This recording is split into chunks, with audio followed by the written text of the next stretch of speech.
Hola, buenas tardes, bienvenidos a nuestro segundo webinar en español del año 2023. Am, no sé si no nos conocen o si ya nos conocen. Nosotros somos una empresa nacida en Canadá, fundada en el año de 1991 en Vancouver. Es una empresa canadiense de capital privado y somos los creadores y desarrolladores de la tecnología RAM, producto 100% canadiense. Contamos con ISO 13485 más MDSAP. Tenemos productos vendidos en todo el mundo y nuestras pruebas son aprobadas por la FDA.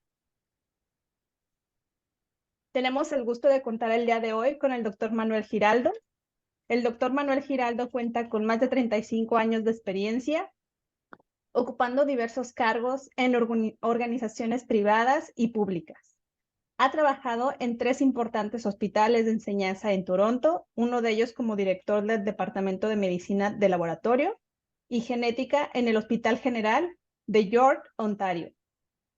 Cuenta con licenciatura en Ciencias, una maestría en Administración de la Salud.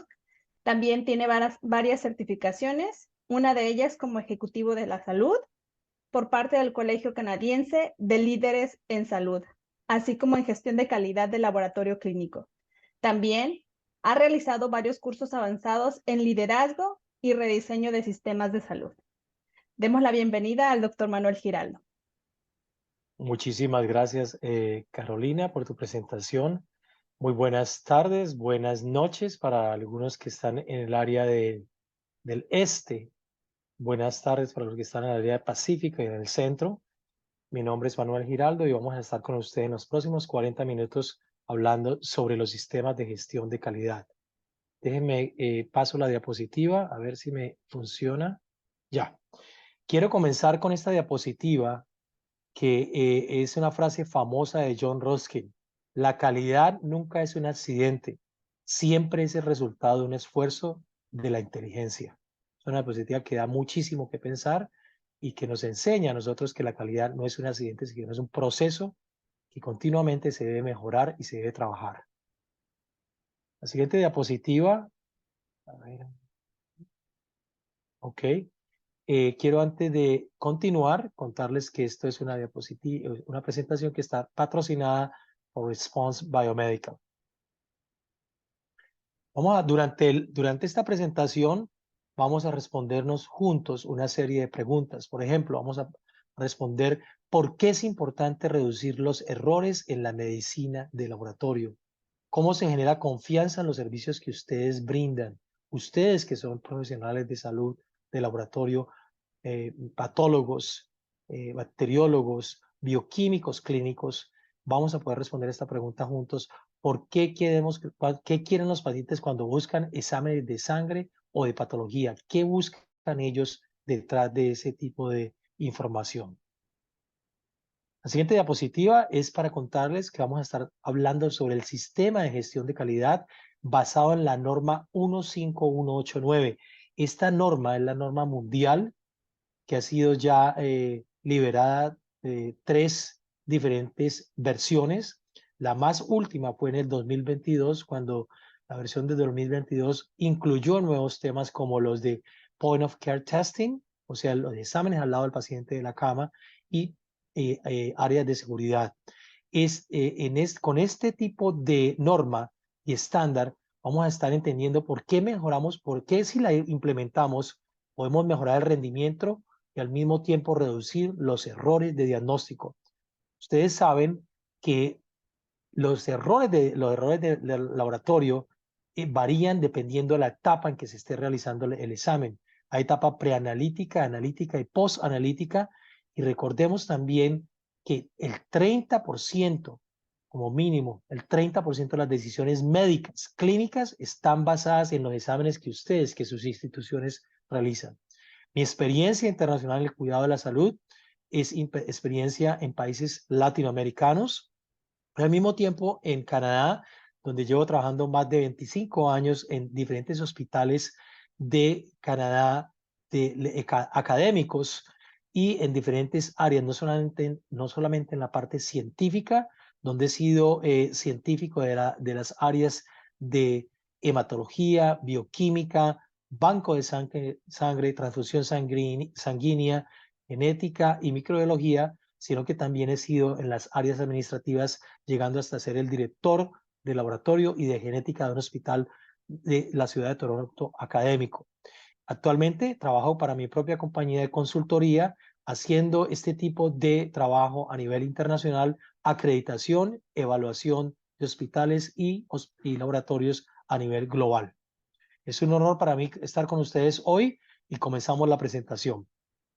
Los puntos que estaremos revisando hoy, de nuevo, es los puntos de las normas estándares internacionales que están enfocados en las ISO, que es el estándar Gold, el estándar oro para cualquier tipo de acreditación o de implementación de normas de laboratorio clínico. La ISO 15189 es la ISO mundial, que es el estándar que están utilizando todos los laboratorios que quieren avanzar hacia una mejor calidad y hacia una mejor reducción de errores clínicos.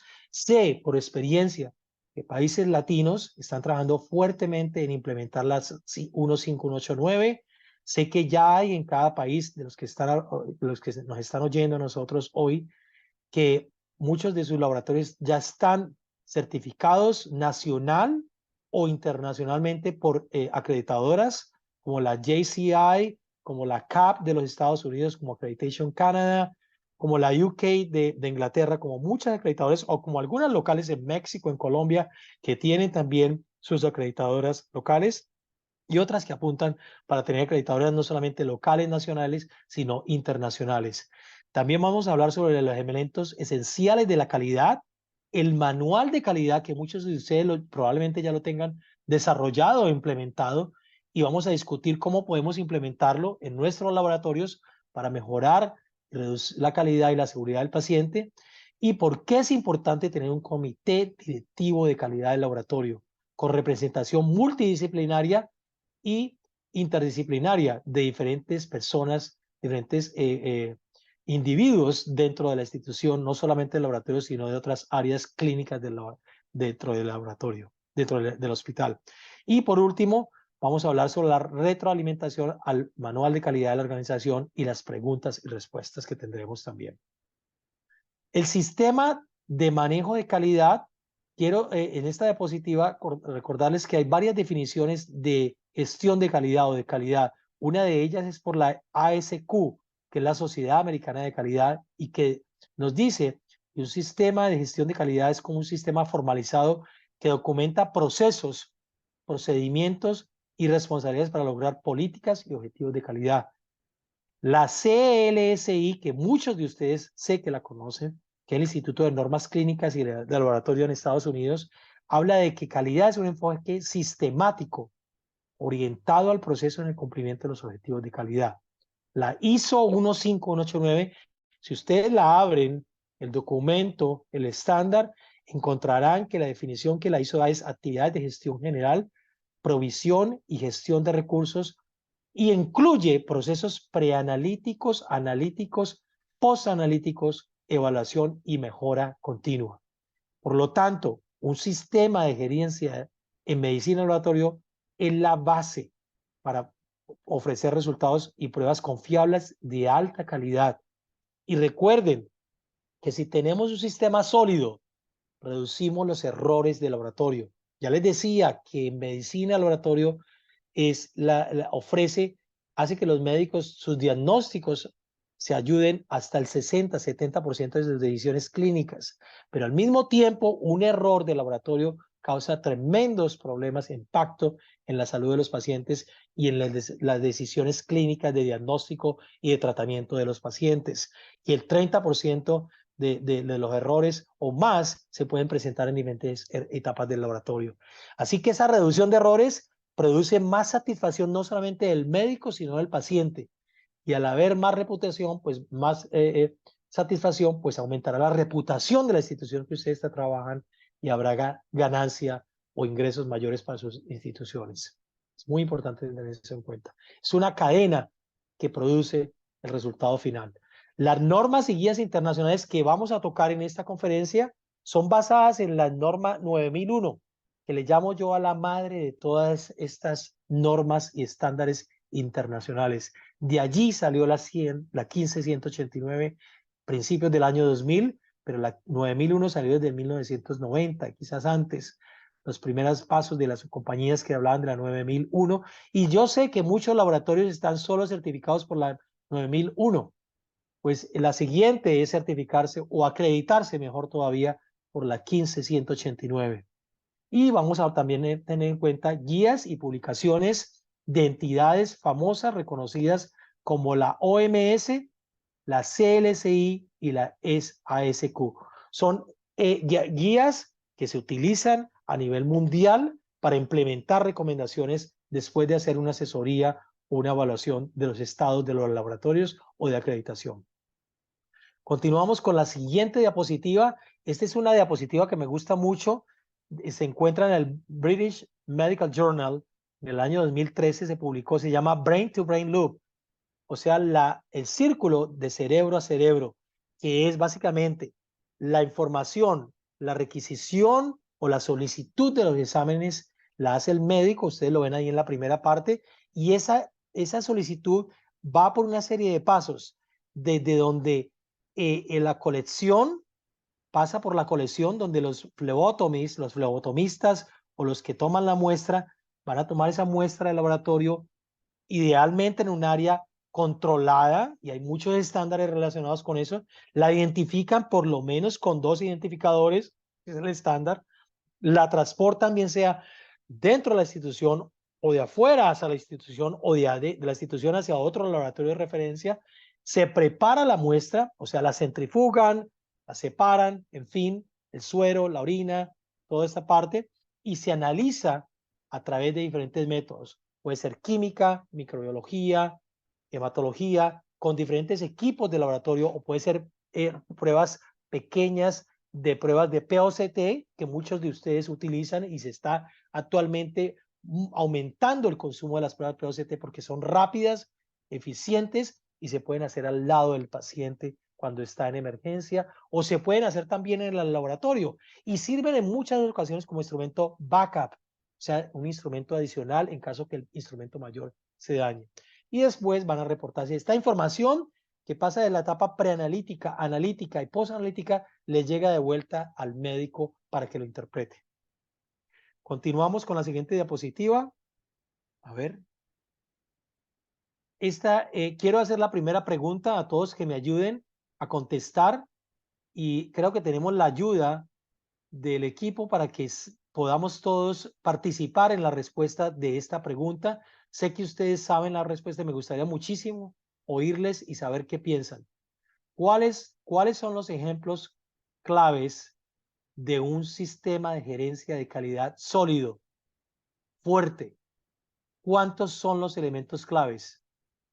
¿12, 5 o 10? Por favor, voten internamente y miraremos la respuesta conjunta. ¿Cuántos son los elementos claves de un sistema de gerencia de calidad sólido? ¿Cuántos elementos debemos de trabajar y de sacar políticas para que estén bien discutidos dentro de la institución y sean claras las directivas? ¿Tenemos ya la votación?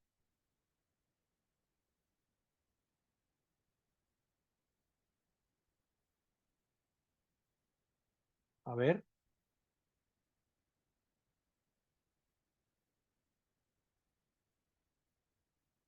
No veo la votación. Creo que aquí tenemos 12, el 33% dijo que eran 12, el 5% dijo que el 33% también dijo que eran 5 y otra persona dijo que eran 10.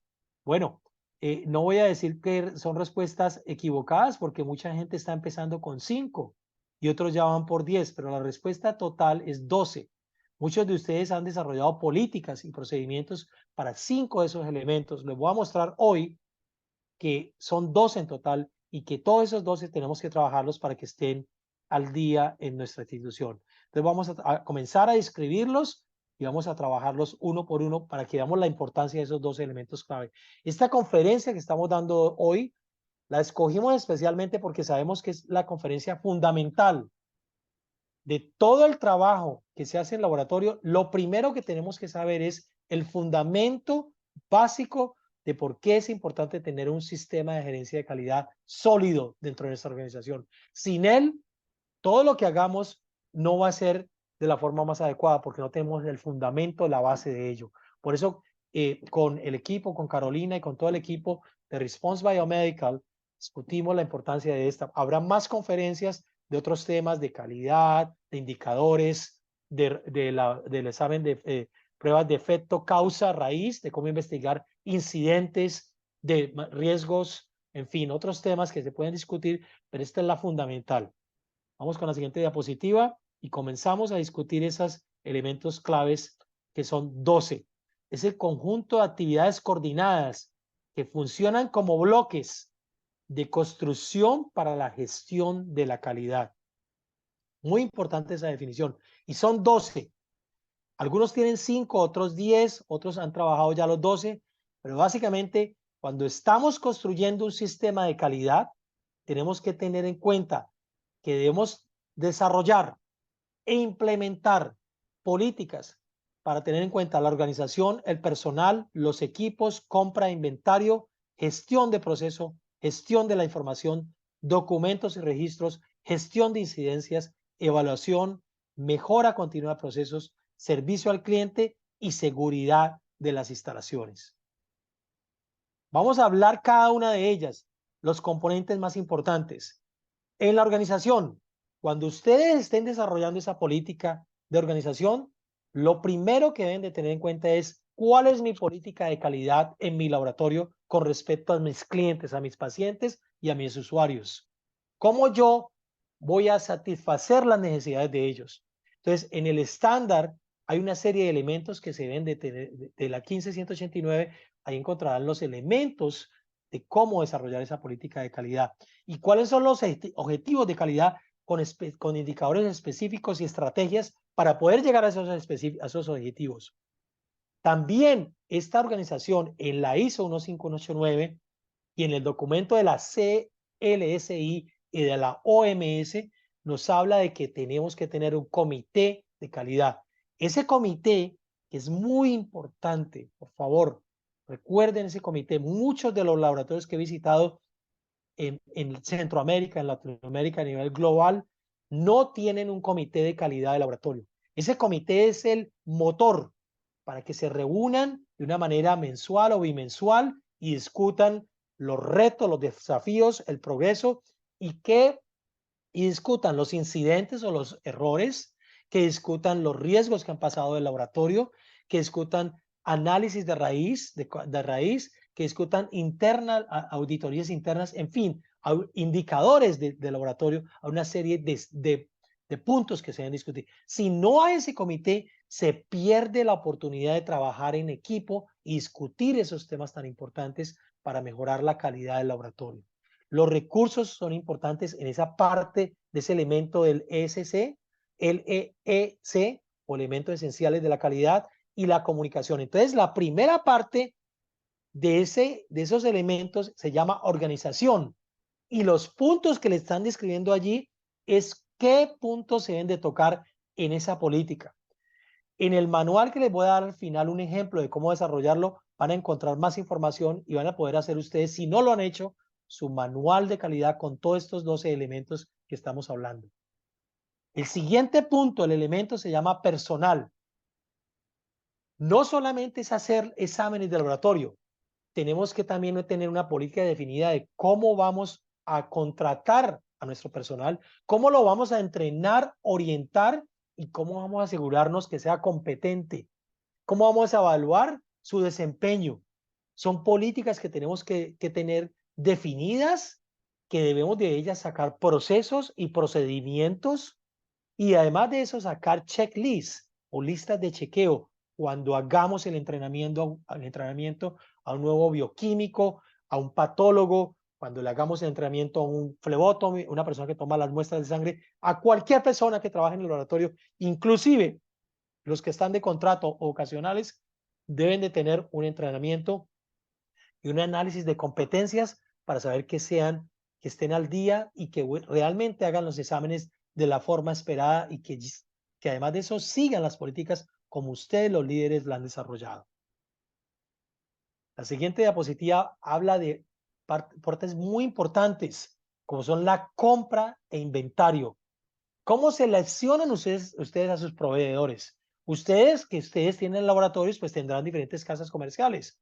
Probablemente una de ellas sea Response Biomedical. Ellos tienen unos reactivos y tienen unos equipos muy bien validados y muy reconocidos por la FDA y por Canadá también y a nivel mundial. Y tienen también equipos pequeños donde esos equipos también utilizan para que esas pruebas sean corridas.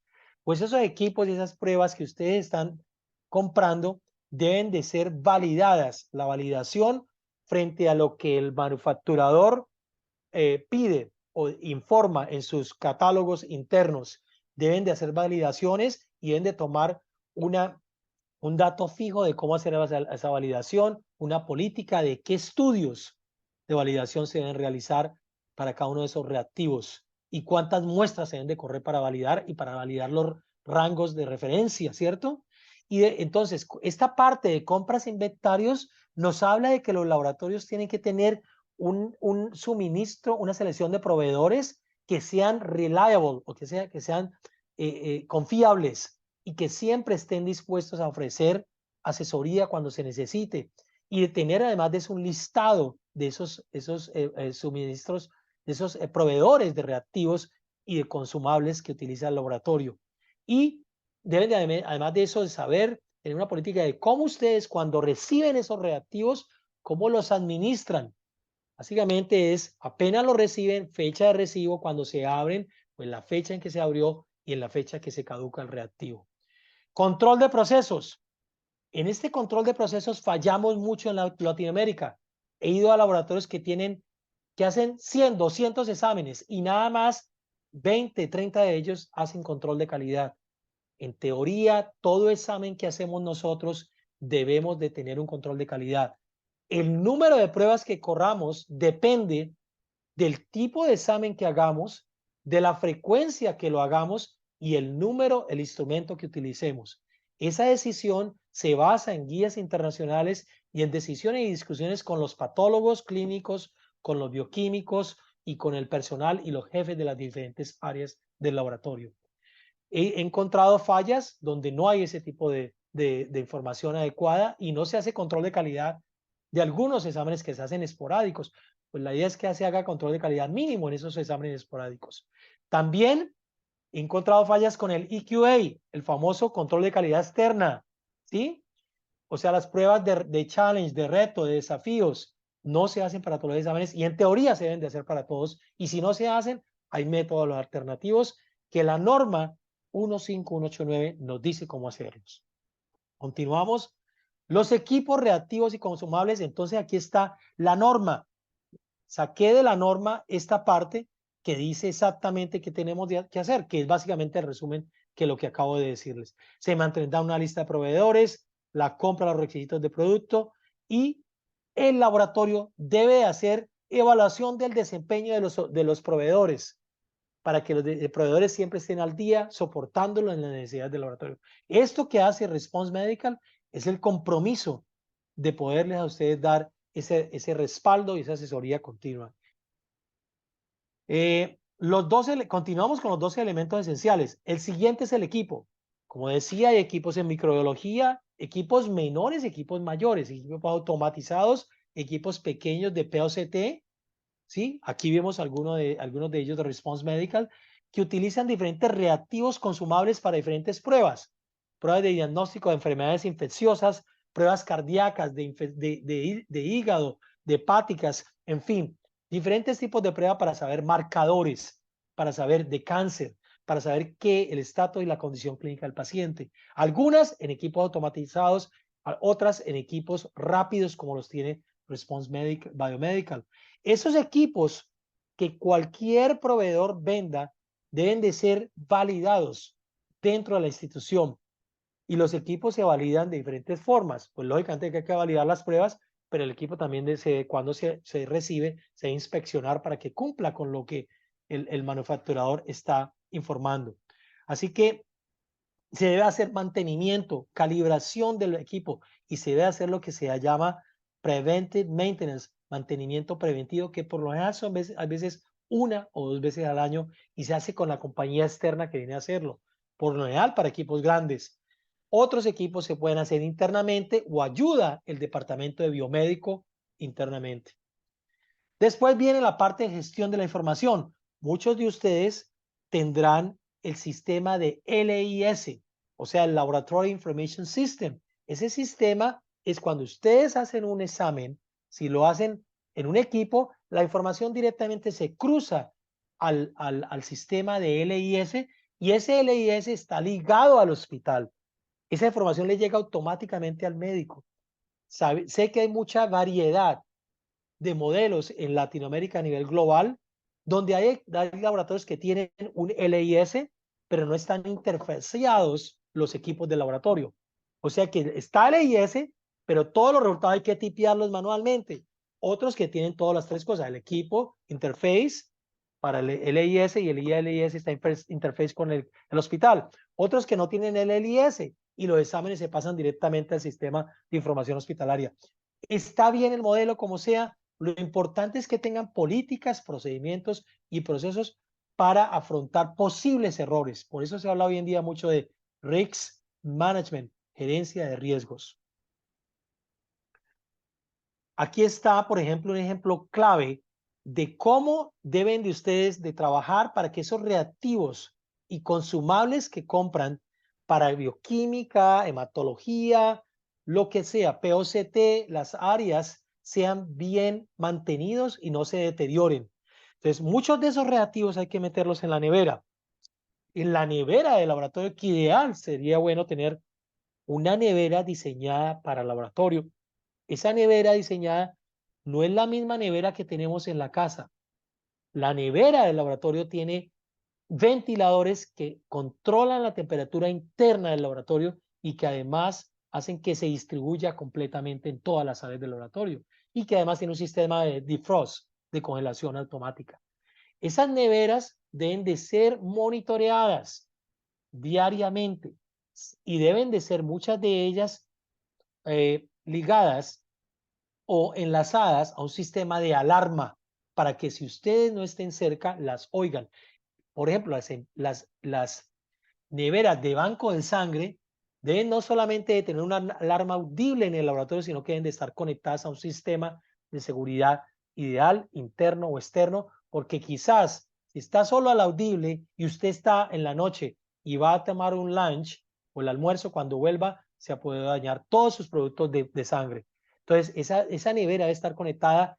Muchos hospitales de aquí en Canadá la tenemos conectada al departamento de seguridad, que ellos están siempre allí 24/7, 24 horas al día.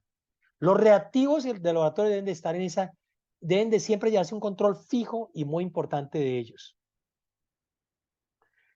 Continuamos con esos 12 elementos. Ya casi terminamos. Estos son los 3 últimos, si no estoy mal. Los documentos y registros. Ojo con esta parte. Todas las políticas, procedimientos, procesos, checklists, listas de chequeo, formas que ustedes hagan, deben de ser controladas con un número de registro, con el nombre, la fecha que se hizo, quién autorizó para que ese registro saliera a la luz. Esto nos lo dice muy claramente la norma 15189 y sé que también hay problemas de esto en Latinoamérica y en muchos países también globales, en Asia, en África lo he visto.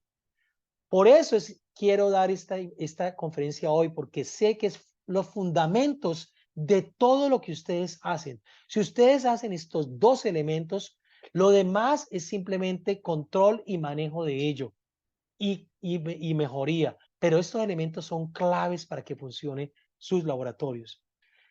El control de documentos es importante, es aquel que va a decir que ustedes solo documentos autorizados por ustedes, por los líderes, estén disponibles para los usuarios, que son usuarios de laboratorio, los bacteriólogos bioquímicos o los técnicos de laboratorio, los asistentes, esos documentos. Que no hayan documentos que son obsoletos, sino documentos que estén actuales, porque muchas veces, si salió un documento hace 2 años y hoy lo actualizamos, si no tenemos un control de documentos, pues ambas versiones van a estar circulando.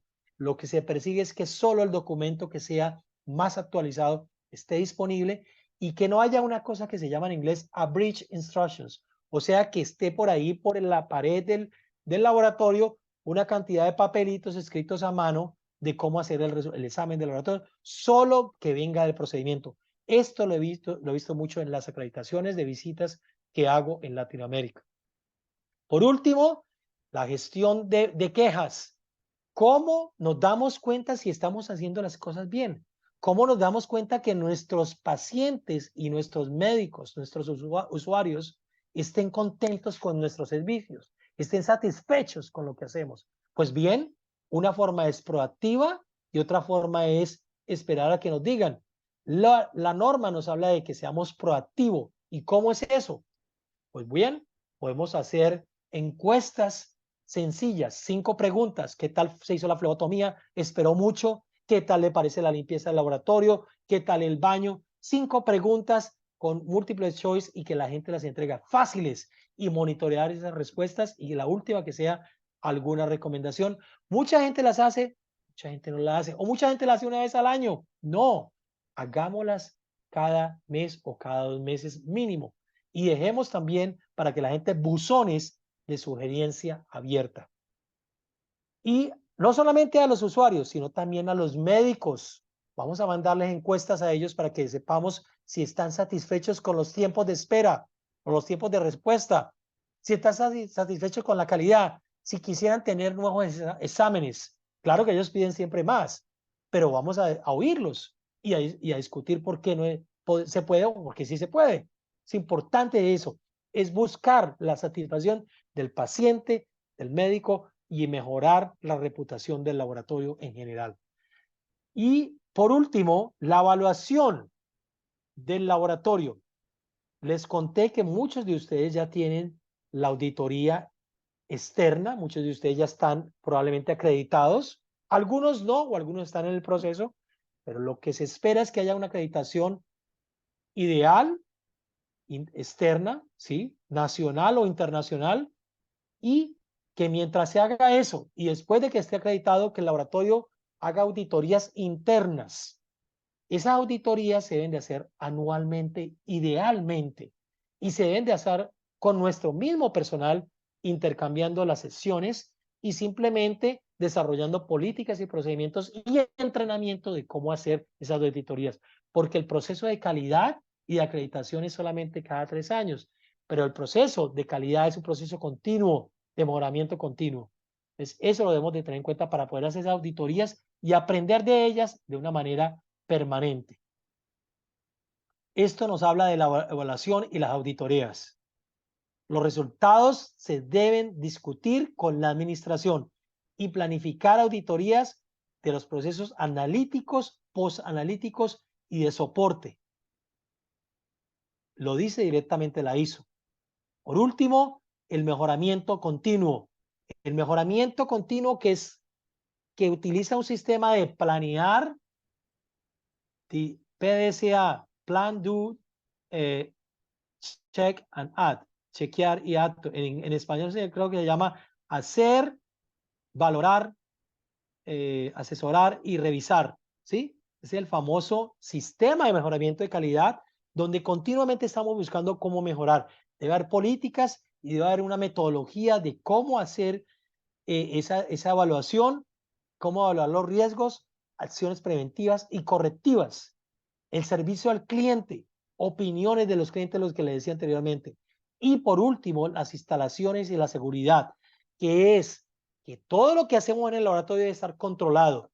Cómo manejamos los reactivos, cómo preparamos soluciones, cómo descartamos la basura hospitalaria del laboratorio cuando es microbiología, cuando son químicos, cuando es formalina de patología, cómo nos utilizamos las parte de el programa de prácticas de seguridad, o sea, los elementos de PPE, o sea, el equipo de protección personal, cómo lo utilizamos, cómo nos lo colocamos, en qué ocasión utilizamos shields, o sea, barreras de los ojos, en fin, la gestión de los residuos, ergonomía y el transporte de esas muestras cuando las enviamos a otro laboratorio. Esa parte también la define la ISO y más específicamente la ISO 1518190. Ahora, mi última pregunta para ustedes es, ¿dónde encontramos los EEC? ¿Dónde encontramos los ESC? Por favor, ¿me das ahí la pregunta? Tenemos tres opciones. En la oficina del jefe. O sea, estos dos elementos que acabamos de revisar con ustedes, ¿en qué parte podemos encontrarlos rápidamente? Cualquiera de ustedes del laboratorio, si necesita saber la política de procesos, la política de documentos, la política de reactivos, ¿en qué parte se encuentran fácilmente? Deben de estar localizados. ¿En la oficina del jefe, en la casa de seguridad o en el manual de calidad? Sus respuestas, por favor. Veamos los resultados. En el manual de calidad, correcto. Muchos los quieren guardar el manual de calidad en la caja de seguridad, pero la respuesta real es que ese manual de calidad debe estar al acceso de cualquiera de nuestros empleados. Cualquiera de ellos debe de tener acceso a estas pruebas, perdón, a este manual, y este manual debe tener todas las políticas que hablamos. Este manual debe tener todos los 12 elementos que discutimos, ¿sí? Y además de eso, debe ser accesible a todos los empleados y debe estar en área que sea accesible. Muchos lo tendrán electrónico y muchos lo tendrán en hard copy, o sea, escrito. Ambas formas son válidas siempre y cuando se maneje la parte de control de documentos. Entonces, ¿cómo designamos, cómo hacemos un manual de calidad? Todo el mundo me pregunta, bueno, ya hablaste de esto, ahora ¿cómo hacemos un manual de calidad? Primero, yo quisiera saber que todos ustedes tienen un líder de calidad, todos los que me están escuchando, y si no hay en el laboratorio de ustedes un gerente, un coordinador de calidad, que en muchas ocasiones, dependiendo del tamaño, puede ser el mismo gerente o puede ser alguien que nada más trabaje 7 horas a la semana, 2 días a la semana, dependiendo del tamaño. Si es un laboratorio muy grande, por lo general necesita una persona dedicada. Esa persona es la persona que se va a encargar de hacer el manual de calidad. Y aquí les dejo un modelo de la OMS de cómo desarrollar el manual de calidad. Muy fácil con este modelo de la OMS. Y además de eso, deben desarrollar la tabla de contenido y crear una plantilla estándar para todos los documentos, que es lo que hablaba yo de ustedes, el document control, el control de documentos. Seguimos con la siguiente. Este es lo que nos dice la ISO 189. El manual de calidad se establecerá y mantendrá cada laboratorio un manual de calidad que incluya la política de calidad, descripción de la aplicación del sistema de calidad, la descripción de las funciones de la administración del laboratorio, descripción de las políticas de documentación utilizada, descripción del sistema de calidad y todos los IIC que hablamos, EEC, elementos esenciales de calidad, deben de estar en ese manual, disponibles para todos. Entonces, designamos al coordinador, con él, con ayuda de los gerentes y del personal, define las políticas para el laboratorio, para las diferentes áreas que discutimos o elementos que discutimos. Esta es una tabla de contenido de la OMS. Observen, de un manual de calidad. Introducción al manual, visión, declaración de los objetivos, el alcance, etcétera, etcétera. Y observen que en la número 8 comienza. La primera política es organización y describe los componentes.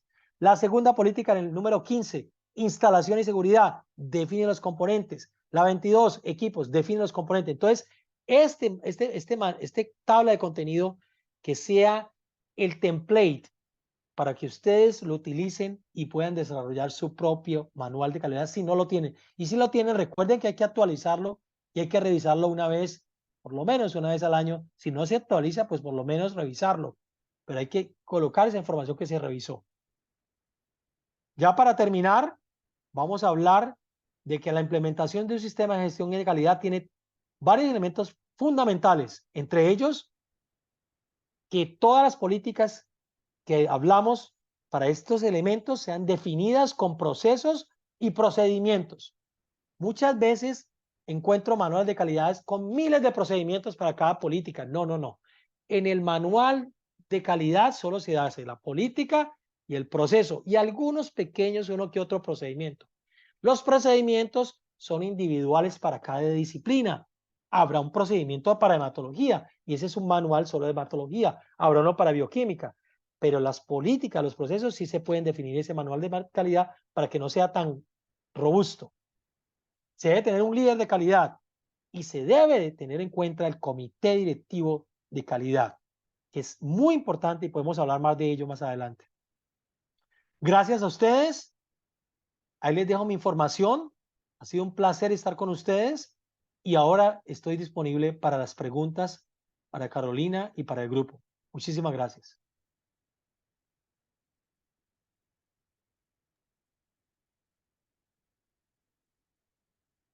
Ok, doctor. Alguna de las preguntas de las cuales yo puedo mencionar sería, ¿por qué es tan importante adoptar estándares internacionales como ISO 15189 y cómo certificarse o acreditarse? Muy buena esa pregunta. Me alegra mucho que la haya hecho el grupo. Carolina, muchas gracias.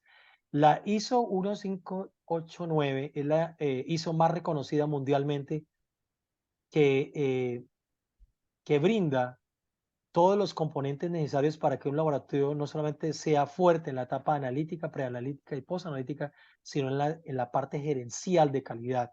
Ya lo vimos en esta serie, en este webinar de hoy, los componentes esenciales de la primera parte de la calidad.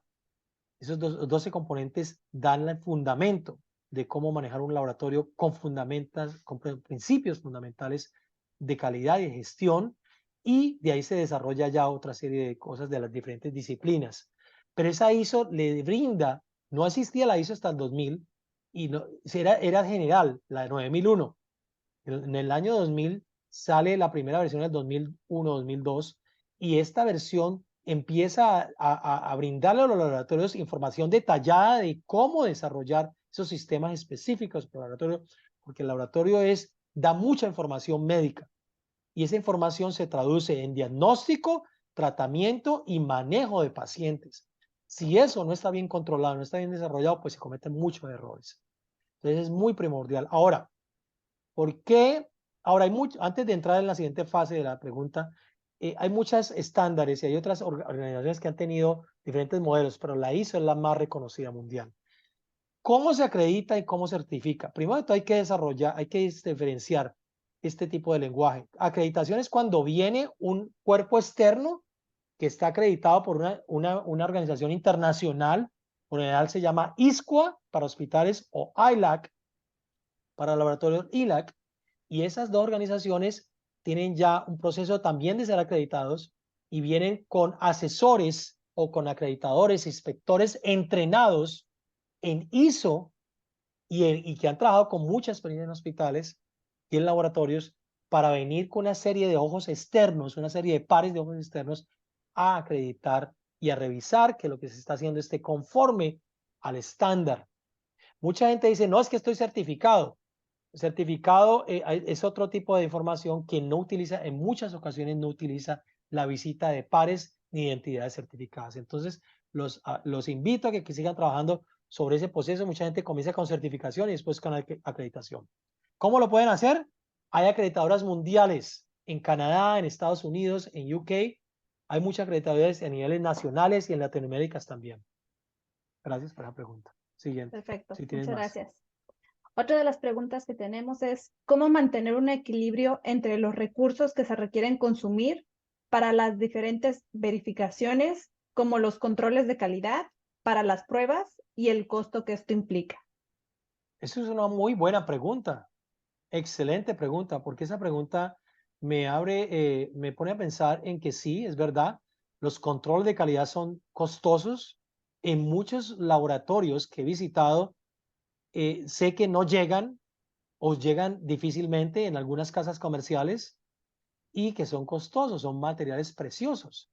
Entonces, muchos laboratorios que he encontrado solamente corren estándares. Los estándares es una parte nada más del proceso de control de calidad.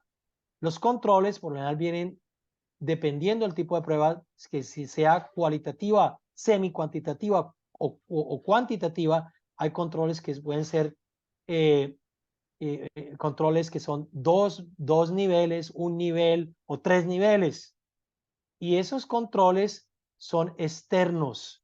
Vienen por la de casas matrices de ustedes, de Roche, de otras casas, de Beckman Coulter, de Biorad, de Ricas, en fin.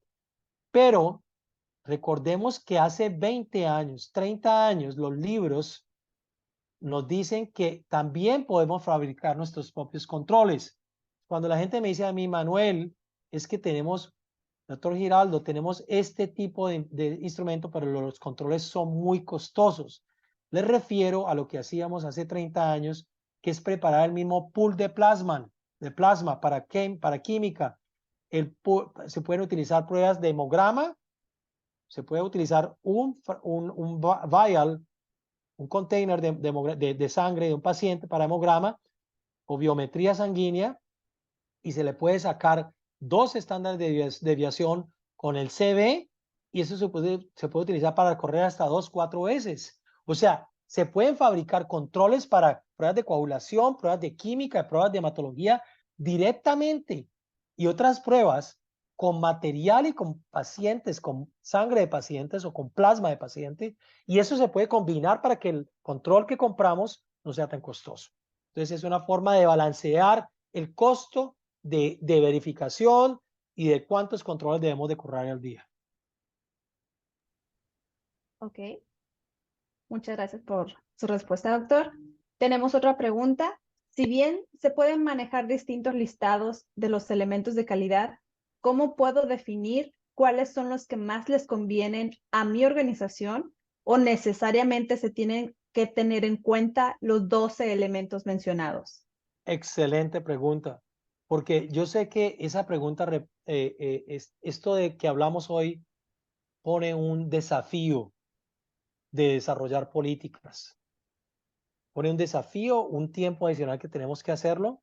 ISO nos dice que tenemos que hacerlos todos, pero yo quisiera que ustedes comenzaran con los más importantes, que son, la primera es la organización, control de calidad, inventario, equipo y seguridad. Esos 5. Y que vayan construyendo de allí y que vayan desarrollando los otros. No tienen que hacer todos en 15 días. Pueden hacer uno cada 8 días. Que vayan discutiendo.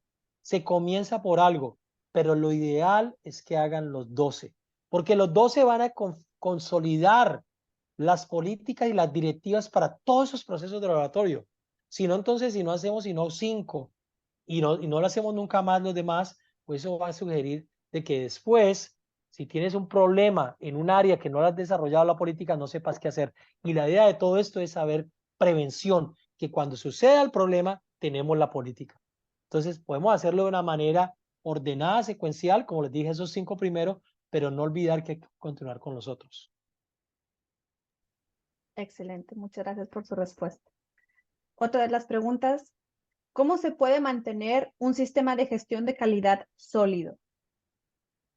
Esta es otra pregunta muy importante porque mucha gente trabaja solo para la visita de certificación o para la de acreditación, ¿sí? Entonces, no, es que vienen los de acreditación, entonces ahí sí hacen los manuales, hacen los procedimientos y trabajan. Y se van los de la acreditación, pasaron la acreditación y ellos vuelven a los 3 años o 4 años, dependiendo del ciclo, ¿sí? Y entonces en esos 3 años no pasó nada. Entonces vuelve otra vez a los 3 años, otra vez a correr todo el mundo. ¿Cómo se mantiene? Se mantiene con un compromiso. El compromiso es que la calidad es número 1, porque esos exámenes, detrás de ese examen, detrás de esa muestra hay un paciente que está esperando saber si tiene cáncer, o está esperando si tiene diabetes, o si tiene un daño al corazón, o si tiene una enfermedad hepática, o si tiene un virus, una bacteria, lo que sea. ¿Sí? El compromiso de que ese examen, de los exámenes queremos entregarlos con la máxima calidad y seguridad para el paciente. Y ese compromiso lo mantenemos cuando desarrollamos esas políticas que le dije, pero que además implementamos procesos de mejoramiento continuo, donde continuamente estamos buscando en implementar evidencia médica nueva, donde y además que está monitoreado por el comité de calidad que les decía que es tan importante. Y ese compromiso se debe demostrar con mejoramiento y con desarrollo de nuevas políticas, que ese compromiso sea continuo y relevante y que adopte nuevas guías para el personal y para mejoramiento de pruebas con nueva metodología y tecnología de punta. Ahora la gente me va a decir, oh, eso es mucho trabajo. No es trabajo, porque es más trabajo cuando hay un error médico, un error de laboratorio, el paciente de pronto quedó mal operado, la cirugía porque la patología no la dieron como era, o el paciente tuvo un daño o le dieron insulina pensando que tenía diabetes y resulta que la muestra la habían mixed o le dieron la sangre que era equivocado. Es peor el daño, reaccionar, a ser proactivo y planear. Entonces los invito a que piensen proactivamente, que vean el beneficio de hacer esto. Perfecto. Muchas gracias, doctor. Y la última pregunta que tenemos es, ¿qué tipo de tópicos se deben discutir en las reuniones de calidad? Oh, esa pregunta sí es clave, porque yo sé que muchos de ustedes ya tienen un comité de calidad del laboratorio. Y yo sé que otros no sabían de ese comité. Lo he visto con mis visitas en Latinoamérica. Y sé que muchos de ustedes apenas están empezando a formarlo. Pues bien, hay muchísima literatura de esto. Y hay muchísimo, pero para grandes rasgos, primero, el comité debe ser formado por el chairman, o sea, el presidente del comité. Por lo general, el presidente del comité es el director de calidad del laboratorio, el coordinador de calidad del laboratorio, pero el co-chairman o el copresidente o el vicepresidente del comité es el director o el manager del laboratorio. ¿Por qué no lo colocamos el manager muchas veces? Porque está lleno, tiene muchos compromisos. Entonces, el coordinador le ayuda a manejar ese comité o el gerente de calidad, ¿sí? Pero debe trabajar conjuntamente con el manager del laboratorio, con el gerente del laboratorio o con el director del laboratorio y debe invitar a esas reuniones todos los jefes de las áreas de hematología, banco de sangre, transfusión, microbiología, genética, cáncer, en fin, todas las áreas, histopatología, lo que sea. Deben de reunirse por lo menos, para comenzar, una vez al mes, después una vez cada 2 meses, ¿sí? ¿Y qué elementos se deben discutir ahí? Primero, errores de laboratorio. Segundo, áreas de alto riesgo, o sea, risk management, gerencia de riesgo. Cuarto, auditorías internas. Tercero. Cuarto, indicadores de laboratorio. Quinto, encuestas de pacientes, de médicos. Hay una serie de puntos, que entre ellos los que les dije, que la ISO en uno de sus estándares habla de la Management Review, gerencia de review de evidencia, donde dice qué puntos se deben de tocar en ese tipo de reuniones. Pero por lo menos esos 6 que les dije, es muy importante que lo hagan. Muchas gracias. Gracias, excelente. Y tenemos otra pregunta, doctor. Ok. Creo que también es muy interesante. ¿Cuál es su recomendación para manejar la resistencia al cambio debido a fallidas implementaciones pasadas? Esa pregunta me la han hecho cantidad de veces, Carolina, en cantidad de foros. Y yo utilizo lo que yo utilicé, porque recuerden que esta ISO comenzó hace 20 años. Llegó a Canadá hace 20 años y a Norteamérica, Estados Unidos. Y nosotros la empezamos a implementar de una. En ese momento había resistencia, que es lo que ustedes ven, resistencia al cambio.